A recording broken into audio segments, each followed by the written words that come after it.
First impressions. They're not all they're cracked up to be. For example, I don't think your first impression of me would be that I'm wearing women's underwear. But I am. In fact, most first impressions of me are probably that I don't talk much, I'm a bit obnoxious, and I'm probably autistic. But in reality, I am obnoxious, and almost definitely autistic, and getting me to shut up is the real trick. So, Pragmata.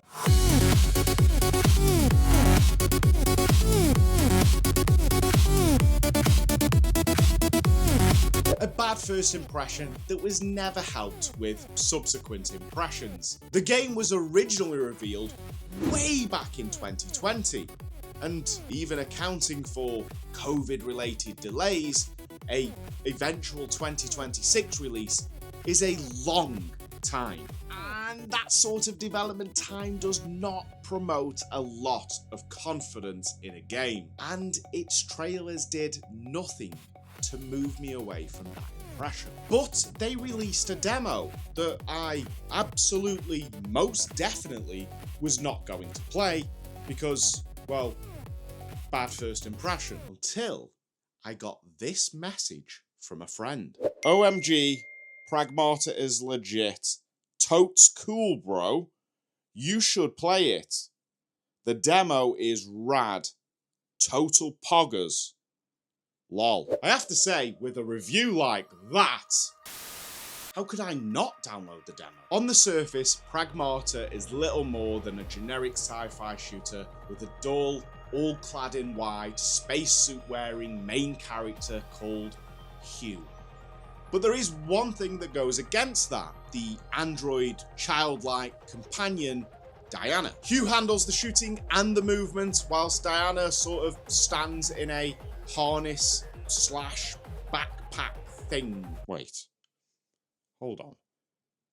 I've seen this before. Two characters, and one is on the other character's back.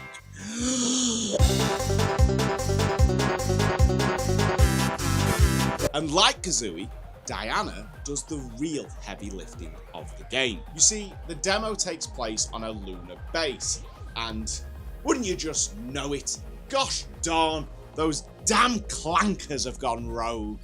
And it's Hugh and Diana's job to stop them, I think. The demo is really light on plot, apart from indicating that Hugh and Diana are trapped on the base and need to make contact with Earth somehow. But I quite like this. Instead of bogging us down with narrative, the demo chooses to show off its key gameplay systems and mechanics, saving the storyline for the full release. The visuals are pretty nice. Nothing groundbreaking, but it's a decent game to look at.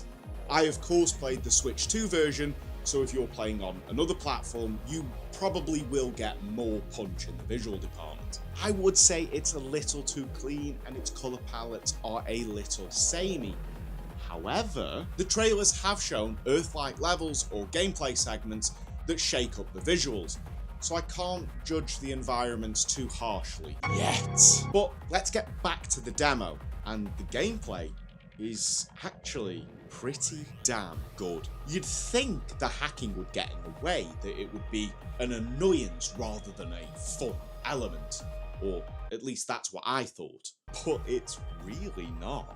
I found that it worked really well. The hacking adds a level of tension and suspense that varies the combat options through resource management / ammo management. At this point, it's not so much a third-person shooter, it's more of a two-person action RPG with guns and hacking instead of swords and magic. Hacking does some damage, but its true purpose is to sort of dispel shield buffs, and if you choose to, you can even add on further debuffs, leaving the enemies open for Hugh's high-powered weaponry, and this sort of back and forth creates a level of tactical play that I didn't expect going into the demo. Hugh is also quite nimble with some simple yet effective movement options that give you some space. This space provides Diana, aka you the player, time to hack those damn clankers.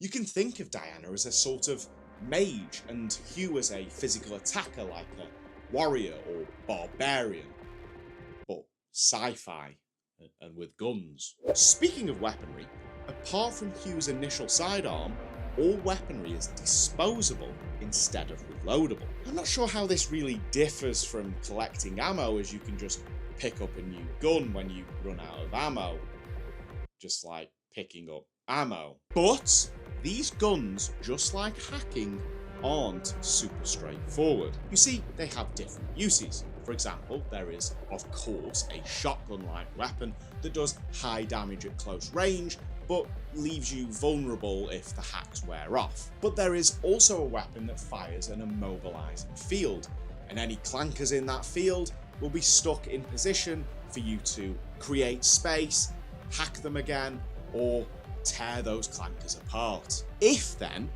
there are a large amount of guns, then the mechanic of weapons being disposable instead of reloadable does start to make sense. Much like Breath of the Wild, it makes weapon management a more conscious thing. You can't just stick with the old favourites. You have to be more tactical about which weapon you use and when you use it. But unlike Breath of the Wild, we have much more limited weapon slots that doesn't slow the gameplay down as you cycle through a bunch of weapons. But this also means you have less options. It's a fine balance. And of course, Diana's hacking can be used outside of combat to manipulate doors, elevators, solve puzzles, and overcome environmental obstacles. And the hacking here is different. There were 2 or 3 different puzzle types in the demo alone that appeared when interacting with these environmental elements. The atmosphere and general vibe is not too dissimilar from Dead Space or Resident Evil, just, you know, without the horrific violence, gore, death, and general grunginess. It's almost like Dead Space before everything went to hell. Although the latest trailer did show some much stranger enemies, so maybe that horror element will begin to creep in. And to be fair, the initial enemies we encounter in this demo have a unnerving zombie-like quality to them. It'd be stunning if this game turned into a cosmic horror nightmare. Overall, I was thoroughly impressed with Pragmata's demo. I went into playing it with no expectation whatsoever.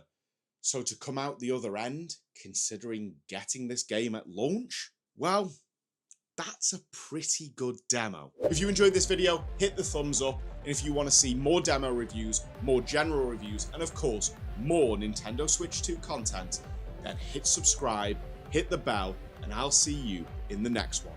Bye. La la la la la. La la la la la.